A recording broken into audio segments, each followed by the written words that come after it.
Can you hear it? I love that song. All right. We are just grounding in. We are listening right now to Alison's go-to pump up song to get us in the space and the energy to be with you, Alison. Second here. All right. My having a little technical stuff today, friends. So if things get stuck and I lose you, I'll be back. Alison will entertain us with her own shares. But sounds good. Anyway, I am super excited to have Alison here. I want to give a little backstory for those that are watching to know like how we first connected. Yeah, so we have CTI, which is Coactive Training Institute, to thank for us meeting each other. And it's the coaching program that both of us went through to get trained in. And I will never forget, it was my second round of the workshop. We were doing fulfillment, and I just remember, I mean, look at Alison, like you can't help but smile when you see her. And there she is, and she's talking about actually something pretty like personal. I don't remember the specifics of it, but like deep. And I remember, Alison, you were crying, but you're smiling, and like all of us were just holding the space for you and your dreams. You were sharing them, and they were just like, oh my gosh, this woman is powerful. She is amazing. And I remember I was sharing with you that your word was equanimity at the time. And I'm like, I had to write that one down. That sounds really good, because I tend to be an all or nothing kind of person. I'm like, the pendulum is swinging this way and then it goes this way. And I loved this idea of balance, even when it's like kind of unbalanced. Like something can be here, but it's not always that 50-50. It's like you adjust. So Al, that was a couple years ago, and we've stayed in contact and recently rekindled our connection. And it was this week, Alison, right? Your book released? Yes. My book, Beautifully Mundane, which was that moment we were talking about in coach training, was when I was kind of coming forward with the fear of like, will I ever actualize a book? And they challenged me, what will you do tonight to actualize the book? So it's kind of a fun full circle moment in that sense. That's right. Yeah. In coaching training, you get challenged in your edges, the ways you're like, if you say something out loud in coach training, get ready, because you're going to be challenged to face the fear. And what is so inspiring is like people like you, Alison, that rise to the occasion. You're like, I guess no time like the present. So, yeah. And I just, so you know, Alison, I was grabbing your link and for the book, and it's back on Amazon, right? Because I know there was fulfilled its inventory finally. Damn, so frustrating. Like, yeah. Yeah. So I'll pop that in there. But I love this concept, and I'm excited for us to dive into the Beautifully Mundane. Yes. Because I think that so many people believe that so much of their circumstances have to shift. I have to get a new job, start a new career, leave this marriage, find a partner, go on a retreat. Yeah. What was it? Go on a retreat, you know, retreat. Exactly. And then I'll be fixed. And it's like, no, there's like some beauty right here, right now. So, Alison, will you help just ground us in the moment here? Yeah, totally. So Beautifully Mundane, and this work I've been doing, I call it burst poetry. It's basically using poetry as a pathway to the present moment. And it's about, the subtitle of the book is Praises of Stillness. And it's about this idea that we cannot design our lives and live this life that's busy and chaotic, and where we go away to find ourselves, or we go away to find the inspiration. Because at the end of the day, I learned, like, you know this so well, we achieve our dreams in the here and now through consistent daily action. And so what is the magic in the mundane? What is the magic in the here and now? And so the writing is very much about that, and just kind of like grounding in the here and now, like what I am present to is just like this like beautiful light, and there's rainbows coming in from my sun catcher, and I'm just like present. Yeah, rainbows everywhere in my home. And yeah, I'm just super present to being here, and my plant is blooming a leaf literally as we speak. So that's what we call level 3 listening and coaching, where the outside world is, you know, a reflection of the here and now as well.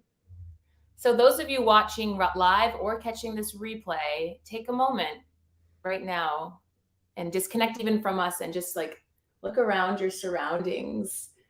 Take a moment to slow down and pause and see the beauty in something. I'm doing it as we speak. And you know what caught my eye was actually my brass doorknobs. That was what I tried to move past it. I was like, let me try to find something outside. Like, no, there's actually something really beautiful about these brass doorknobs that are regal and rich and full of like, I don't know. They make, just looking at them right now fills me with this sense of power. Yeah, absolutely. Absolutely. And that makes me think of a concept that I think is really beautiful, which is this idea that I was at Esalen Institute 2 weeks ago on this amazing retreat. And it was so perfect because I go on this retreat to Big Sur. It's unbelievably inspiring. You know, we're on the cliffs of Big Sur. We're naked in these like sacred hot springs. It's incredible. And then I came back and I was like, my life is boring now. The antithesis of the message of my book. Like, I want to feel blissed out. I want that awe, because there are places in the world where we live in a world where there's invisible lines of connection everywhere that connects us, the universe, etc. And in some places, those connections speak a little more loudly, like they're easier to tangibly touch. And so, of course, in Big Sur, I felt all those connections. And then I came back and I was like, I'm craving that lightning strike energy. You know, you mentioned my word equanimity 3 years ago. That makes a lot of sense because I had been like running around South America. Now it's like fucking lightning strike. And I came back and I was like, oh, I'm not feeling as inspired. And then I released my book about praises of stillness. And I had to come back to the divine is not on the coast of Big Sur. The divine is not on the retreat. The divine is not in the one-off. The divine is in the here and now, the day to day, the simplicity. And if we want the divine, if we want confidence, you know, you're this epic confidence coach. If we want confidence, if we want authenticity, we must be the generators of that energy. And so if your doorknob has an energetic signature of like regal energy, grab it and be it. And then it starts coming to you. Yes. Yes. This is like a really cool tool that they teach us in coaching. And I want to share it with everybody because we're kind of touching on it. And it's the idea of structures. And structures are like physical things that you can wear, that you can maybe put in your pocket, like a charm or a crystal, or a headband. I mean, it can really be anything. It can be a visual picture, a song even. But yeah, so what's your structure, Alison? This right now is my late grandmother's unbelievable bracelet, and there's 3 bears on it. My mother gave it to me as a gift, so it's kind of like the 3 generations of women of our family. So I wear it as kind of a reminder of the legacy I come from, and that I'm not just this random person in the world, and I stand on the shoulders of these other women and this kind of greatness. Yeah. I love that. And it's so true. Everything is energy. We are energy. Everything is containing it. So I similarly have, you know, some bracelets. I wear this gratitude one. It has not come off in over 3 years. And it, to me, yeah, symbolizes a state of there's always gratitude in the moment. Where can I find it? When do I need to call upon it? But today, like I wore something like that. I was thinking of Alison beforehand, and I asked her what song that she like gets pumped up to. And I just wanted to feel in the space of being, you know, creating this connection, even though we're miles and miles apart. I feel the like synergy, the lightning going between us. And it's amazing. And so anyone that's holding this space with us, you're in it. Mm-hmm. Allow yourself, give yourself permission to feel it. Yeah, I think that's so I love that you say give yourself permission to feel it because when I started working with this more intense, what I'm calling lightning strike energy, at first it's interesting, like anxiety and happiness and anxiety and energy have all these similarities. And what changes excitement into anxiety can be like a future fear. I started Mhm. feeling all of this intense electric energy as I got ready to release my book. And at first I was really afraid of that. I was like, is this fake? Is it distracting? Is it not real? Like, do I just need to stay in the dark, deep place? Mm. And then leaning into that and trusting it allows you. And so when you say to people, like, feel the electric energy now, be with it, sometimes that's actually like an edge for people. The edge is the allowing yourself to touch really big, wild energy. And how do you embody wild, big energy? And be fully powerful in the present. Like it doesn't mean you're wild, you're out of control. It means you're an embodiment of aliveness. I Yeah. I do love that because I do think sometimes yeah, we fear our own power and Yes. our own success. Tell me if this resonates with you, Alison. Like one of my things is ironically, it's like this, it's a fear of failure on one hand, and there's fear of success. The Mhm. fear of success was really a surprise to me because what I realized was, as you live your dreams and your truth and you actually ascend, you fear, oh no, the drop's getting bigger. If I just stay here, then I never have to worry about the drop. And Totally. that's just such a like a shame of that limiting belief of um, there's a drop or that you can Yes. avoid a drop. Like what will be will be. And I think that when we ground into the present and we don't get stuck, oh, if I get to this place, I'm going to all of a sudden fall. It's like, worry about when that happens. What's Yeah. happening right now? What is right now? Real.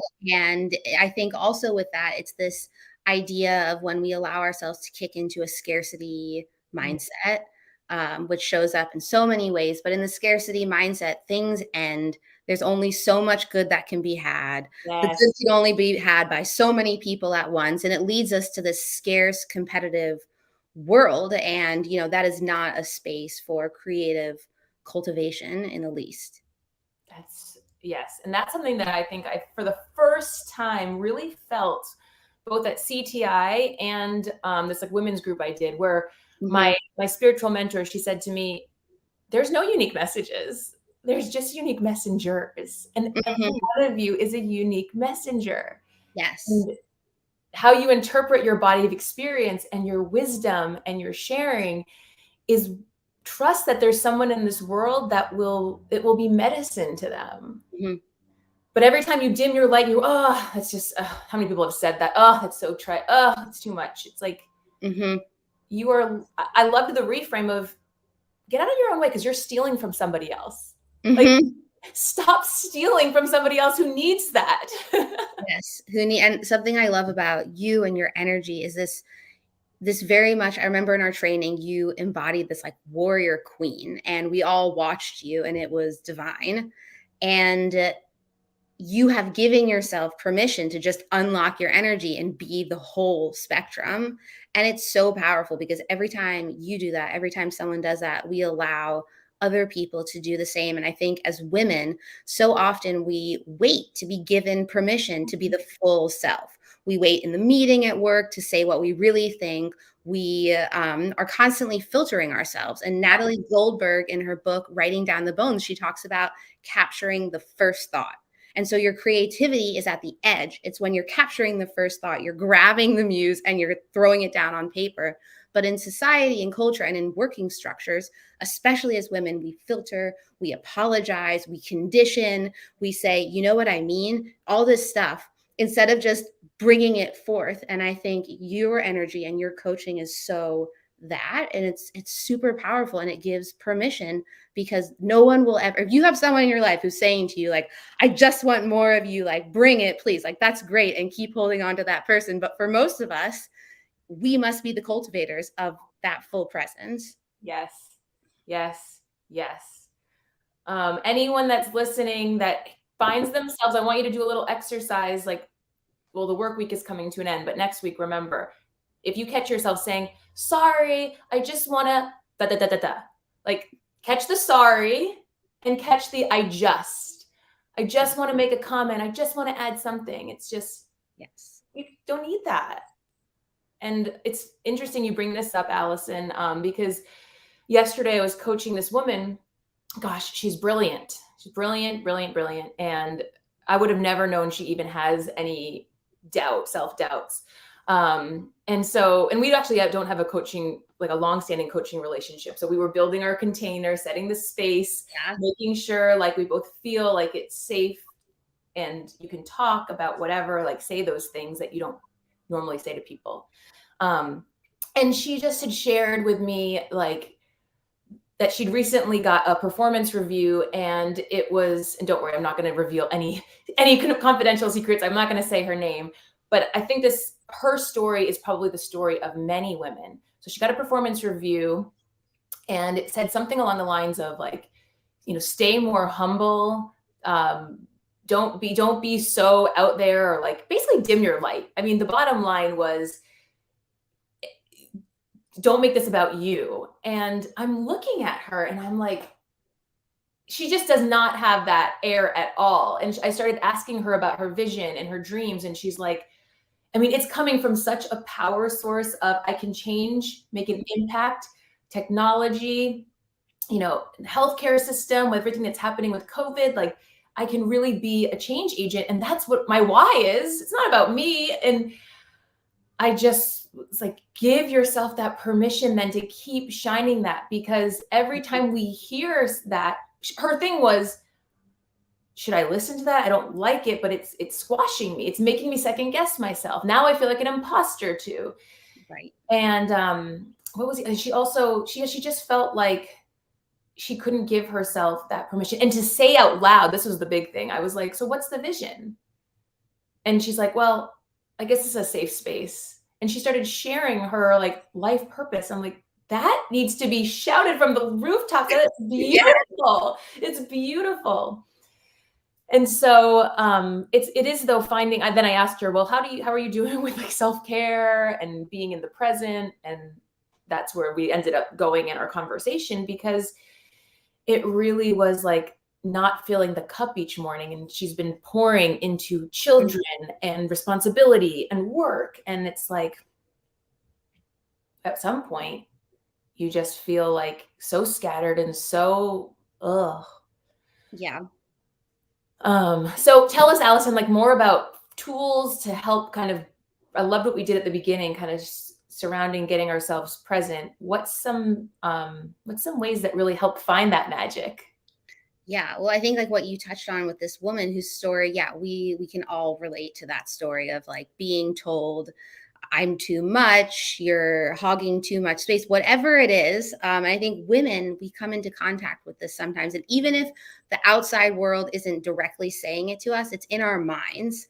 When I was at Esalen, I ended up making this sign that said poem on demand, where I sat down in the lodge and I said, anyone who sits across from me, you give me a word, I give you a poem in that moment, stream of conscious. And at first I almost didn't, because I thought like, this is weird.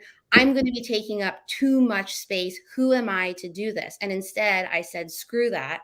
And I showed up as the author that I am, sat down, and it was a gift to people. It was nothing about me. It was about writing these encapsulated moments and handing them to people so that when they left, they could take some like magic home with them. And so the permission has to come from us fiercely. Yes. And then what you talk about, like, what are some of the tools? Like slowing down is so important. A lot of the tools I do are tools I've learned from some like famous authors. For example, I am a hardcore believer in morning pages. And so morning pages is the concept from Julia Cameron in The Artist's Way. And it's that you wake up and before you do anything, you sit down with an 8x11 notebook and you stream of conscious write 3 full pages, no stopping, no editing, no second guessing. And also, very importantly, no sharing of this with anyone. These are your pages. They are not to be shared. They are not to be critiqued, period. If there's a thought in them that you think is powerful, take it out, but you don't share them. And so I'm pretty religious about my mornings, and I'm pretty religious on the boundary of my mornings. And it's something now that I have a full-time job as well, and I don't run my own business anymore. Well, I do, but it's not full-time, is how do you show up powerfully for a job and show up powerfully for yourself? And this is a really important dance, because for me, like, Beautifully Mundane is just it's just a creation of a creative child. And so creative children can be birthed in so many forms. It can be a coaching practice, it could be a meditation practice, it could be a book, a song, a play, painting, what have you. But for us to be able to birth those projects, we must slow down, and we must be present to the message, to the muse that's coming to us, because the muse is constantly coming. But if we are so busy that we have no time to hear the muse and be with the muse does get more quiet. The inner voice gets more quiet. And this is why, like, I keep saying this concept of, we cannot live a life that we have to take a vacation from. We cannot live a life we need to take retreat from and find inspiration from elsewhere. We must consciously design a day-to-day life that has the structure in place for us to manifest our dreams daily. Like David White talks about this idea. He has this mantra, the poet David White, he talks about this mantra of, every day I make contact with the work that is like my voice into the world, something like that. It's this really powerful thing. It's about every day. Consistency and like Consistency. You know what's so interesting is, so for the longest time, for me, it felt like I should do this, right? It was like, okay, I've been told these tools, meditate, journal, all this stuff. And it's actually like the daily 7, which is what I coach on in my practice, which is the 7 by 7. So these 7 daily practices. The shift has happened now for me, and I've seen it happen with other women, where it's no longer like I work out because I want the result of losing weight. I work out because of the way it makes me feel. So Yeah. similarly with journaling and with self-reflection, it's not to check the box and say, I did it today. It's like the why is so much deeper. This is like eating. This is, as Yes. important as drinking water. It is Yes. literally fueling the soul. And I do believe we are like born each day with a slate. Yes. It's a new slate, and it's your opportunity to warm up your body. I always say, if you were an athlete, or you were a musician, or whatever your craft is, don't you do something to warm yourself up and get yourself in that space? Mm-hmm. And I think so many people just start their day because a child jumps on them or their phone buzzes with an email. And it's like, you just hijacked and gave away your power. You gave away your window of the muse. You just said basically, window. Maybe tomorrow. What you said is kind of like, yeah, maybe tomorrow it will happen. And what I've found is, if there's always an excuse. I'm a mom to 4 kids, and what I was finding was I was starting to really track like when I was feeling really good. And I was noticing the nights when I would spend it either at my fiance's house, which he was my boyfriend at the time, or with my kids, my day did not actually feel as rock solid. Now, the days when I was alone, waking up alone, where I would carve out this space, I would feel really good. So I'm like, okay, let me run an experiment. And I love experimenting, because experimenting gets us out of our own effing fucking way. Like, you get to be the observer, you get to collect data, you put aside, you set your hypothesis, which is whatever your limiting belief is, or your hope that's going to come out, and then you take it. So I set this experiment of, I'm going to intentionally still do these practices. I'm going to get up a little bit earlier, 20 minutes earlier, even when I have my kids. The kids are not an excuse. I'm still going to have them. I can't retreat away from them. I can't run away from them. My fiance, hello, if I'm going to have a life with this person, I better not always I need to run away to have my, my ability to take time to myself. Yes. And what I have found now, I've really tracked it. I've literally tracked it. So for my own ability to see progress, so it's not in my head, it's not an illusion, is when I'm doing it. And it's not a lot. My day, Alison, I'd love to hear how you start your day. My day starts with phone is still on airplane mode. Alarm goes off at 5:07. I give myself a check-in. Like, I close my eyes. I just take inventory, give myself a moment. And then I like literally sit up and plant my feet firmly on the ground. I'm like, I have arrived. I've arrived. The world is swirling. I picture the world, the universe swirling fast still. And I'm like, but I am here and grounded. And then I light a candle. And there's something really magical when it's still dark and there's just a candle lit. Like it brings that sacred before modern life took us over with electricity. It's like, grab my tea, grab a huge bottle of water, and I plop myself down. And I'm now at a place where I'm doing like 15 minutes of just silent meditation. I don't want someone guiding me and talking to me, like, just me in the space. And I love to play the like monkey mind game. Like, oh, I just went on my own little road trip. Oh, I just did a retreat somewhere. Like, come back. And then, and that time is, I almost now I'm like, oh, I don't want the timer to go. Like, I'm really enjoying this moment. And then that's when I read something from a devotional that just kind of sparks reminding me of the muse and the power within. And I do what you're saying. I mean, it's just so liberating to either let go of lingering thoughts, stream of consciousness. This is not a report on the day. This is just whatever's there.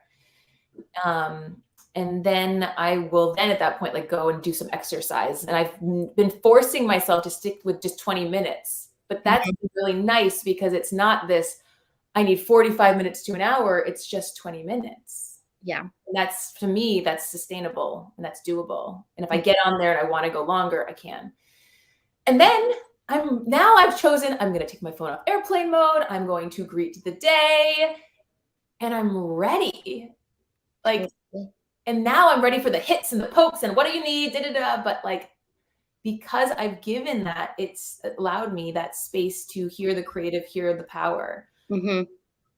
So share with us how your day begins. Yeah, no, and I want to comment on that too, because I had this beautiful conversation with someone yesterday who works in impact investing, and I work in climate change at a climate tech startup accelerator. And this person said to me something so important. I said to them, like, I love my job so much. It's so engaging. It's so fascinating. And sometimes, like, even working in climate change, it's so busy and time is of the essence. It is that you kind of have a dissociative experience with nature, because it's like we are here to protect the universe and nature, but at the same time we're hustling at work. And what he said to me, what I love, and I was like, we were talking about that balance, and he said, purpose-driven professionals cannot die on Purpose Mountain. And I wrote that down. I said, like, do not die on Purpose Mountain. And this is so important because what you're talking about is about carving out this sacred time for you. It's the sacred time where our dreams are born. And anyone who says that's bullshit, show me your dreams coming to life. Seriously. People tell me that you've been doing it and practicing it. Show me that you've been doing it. And I think that the reverse is true too. When we create structures and boundaries, it's not this idea of scarcity. It's the idea of abundance. It's an invitation for other people to create boundaries and space and containers for their success as well. And so I have a similar practice to you. I put my phone on airplane mode the night before. There's a certain time where I'm like, goodbye cell phone, goodbye world. I go on airplane mode. I wake up, still airplane mode, because the worst thing is when you wake up and you have a series of text messages and emails. It's like you don't even know how you feel. You don't even know how your body is. You don't know where your mind is, or capturing that magical dream you had. So I wake up. Something you can't undo it once you've seen the bubbles or you've seen it. Once you've done it, it's done. It's totally done. So it's really important you keep that boundary so it's not penetrated. It's not in your sphere. Yes, exactly. And David White, the poet, he says about the mornings, stop what you are doing and stop who you are becoming. It's this moment of that the morning is sacred. You have to stop and be with it. And so, I wake up with my phone on airplane mode. I am a coffee fiend. So I basically make my coffee, sit down, and I do my morning pages. And my morning pages usually take, I'd say, 45 minutes. And in the morning pages, what's beautiful about morning pages is what's most important always comes up. You can't hide from what's most important. And so, an example, I was once doing the morning pages and I was like, collaboration with Lauren. I'm like writing, you can write anything, like collaboration with Lauren. So then I write it at the top as a reminder. And then in the process, I'm able to see what are the most important actions I have to take that day. So often from morning pages then stems the critical actions that have to be focused on. And with my book launching, I haven't been able to stay off of airplane mode as long because I'm like emailing book distributors and bookstores and all these things. But it puts me in a place of real clarity. And then because I'm very privileged to live near the Presidio in San Francisco, I actually drive to Mill Valley and run at a trailhead 3 days a week. And it's pure magic, and it sets me in tune with a level of focus and productivity where I can show up for work and just feel good that I'm on path to achieve their mission, and I'm on path to achieve my mission, and I haven't had to compromise mine, which makes you show up with resent if you're constantly compromising your own truth. Yep. It's literally filling the cup every day. You don't get to just do it on Sundays or pick one day of the week or when you go on that retreat. It's a daily practice. It's a daily practice. And it's not about getting to a finish line. It's not about achieving it right or doing it right. It's about for you, right? Like it's about honoring yourself.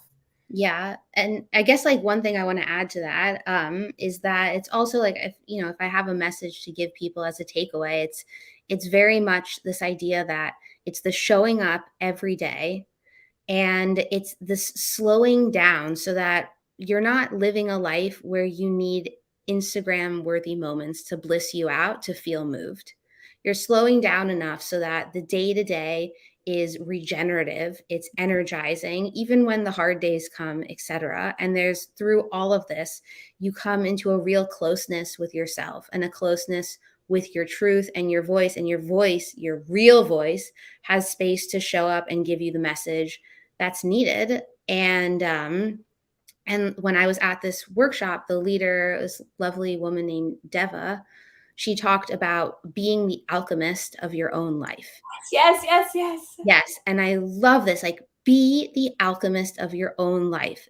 Be the generator of the energy you're seeking in the world. If what I said earlier, if you are seeking confidence, if you are seeking action, if you are seeking luck, if you are seeking momentum, be that. And through being slow and slowing down and operating, this is one other thing. Like Lauren, we were trained in coaching about the world of being and doing. And there's a myth that we live in a world of doing. We live in a world of being, and society tells us to do. So when you slow down and stop doing and lean into being, you actually get rewarded a lot because you get very true to yourself. So it's a total myth that we live in a world of doing. People do because they're told to, and we're told to do that. But who we are beings. And so it's natural to us to slow the fuck down. We're human beings. We don't call human doings. We're not human doings. Yeah. I love that. That is so true.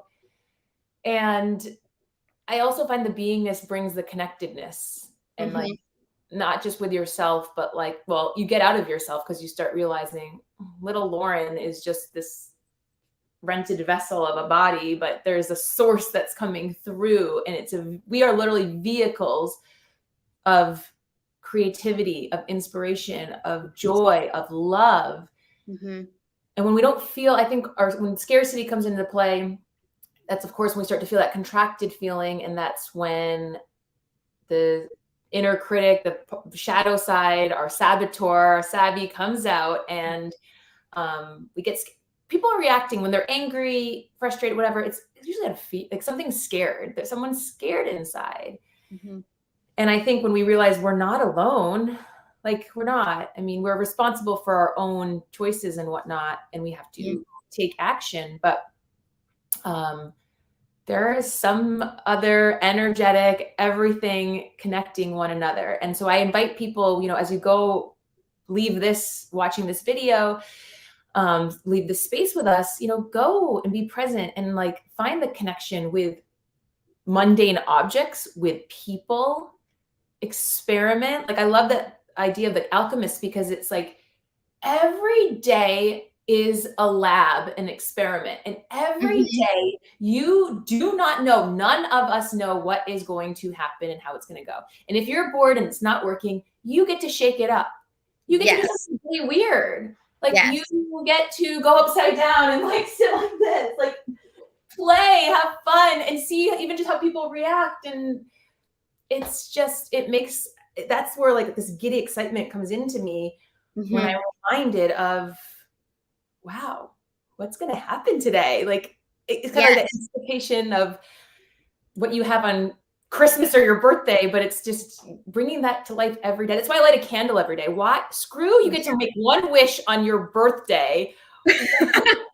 I get a wish every day. Yeah. I get a wish every day, and it's my intention for the day. Yes. Yeah. Every freaking day, I slow down and say, what does this day mean to me? This day is a gift. If anyone's learned anything from COVID, it's life can change on a dime. Yeah. And so if you're waiting for tomorrow, this is another thing that I just want a presence in this space is our greatest resource, or like, or the resource to me, at least, that is like so important. It is time. It's like, you can't buy it. You can't really recycle it. You can't redo it. There's no guarantee. So when I hear people say, oh, I'll do that someday, or delaying, deferring, denying themselves of what they literally say they want right now, I'm like, all the other stuff will find its way. There's abundance of money to be had. There's abundance of love and joy. Time, you got to make it slow. You've got to slow it down. Otherwise, it's going to keep speeding up. Yeah. Yes. Yeah. Yeah. And whether you're someone like you with 4 kids or you're someone with me with 0 kids, it's like the truth in the practice. Your life circumstances, of course, it's easier if you don't have kids to like carve out space. But I know a lot of people who don't have kids and have no time. And then you see parents like you who have created time and space, even when it's difficult. And there's parents who, haven't. And it's a choice. It's a life design choice, no matter the circumstance. And yeah, I love what you said, like leaving people, like find an object today and meditate on it, even if it's for 1 minute. Find just an object that you feel the divine in, a connection with, and just be with it for a moment. Speak to it, touch it, and all senses, smell it, taste it, do whatever speaks to you. Yeah, because the more and more we each can attune to the energetic signature of different things and of life at large and slow down and be with it, our life really, really begins to change. Like if you can look at a tree and cry because of the beauty of a tree, like when I do that, when that happens to me, I'm like, I'm doing something right in this moment to be moved by this tree. And it sounds wild, but trusting that edge.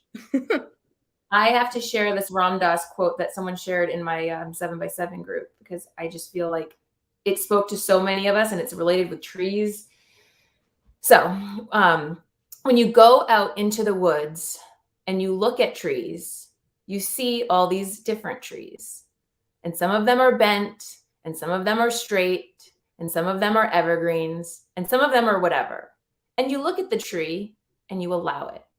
And you see why it is the way it is. You sort of understand that it didn't get enough light, so it turned that way. And you don't get all emotional about it. You just allow it. You appreciate the tree. The minute you get near humans, you lose all that. And you are constantly saying, you're too this, you're too this. And that judging mind comes in. And so I practice turning people into trees, which means appreciating them just the way they are. Oh, I love that. I was like, yeah. So, well, this has been so fun, Allison. I'm going to put into the chat comments. Hold on, I got to make my screen smaller. Oh, I see some comments here. Hi, Anna. Be unapologetically you. Absolutely. Hello. Sam, shiny women. Great to see you. You sounded fantastic. Oh. We are shiny women. I love that. All right. So I'm putting your book into, I'm also going to share the replay, with my email group and any other places that we can, because I think this concept is just so rich and beautiful and magical. And it's available like right now. You can literally find the beauty in the mundane in the moment. So yeah, I've ordered I have a team meeting and I'm going to put a gold tattoo on my arm because that's how I want to show up. So it's like literally generate the energy you want. That's my big. If there's something that you think you want to do, like wear or be, just stop questioning and just do it. Just have fun and do it. All right. It's not letting me post it, it looks like, or maybe it did. Actually, I think it did. Awesome. So yeah, grab a copy. It's available on Amazon, Barnes and Noble. Support Alison. She's amazing. I love what you're doing. Keep shining your light into this world. It's here. I can't believe it. This was something that seemed so far and scary 3 years ago. And it's one of those things, consistency and trusting and following. Yes. All right, beautiful lady. This was so fun. Wonderful. Thank you for having me here, and have a beautiful day. Thanks, you too. Bye, everybody. Have wonderful days and weekends.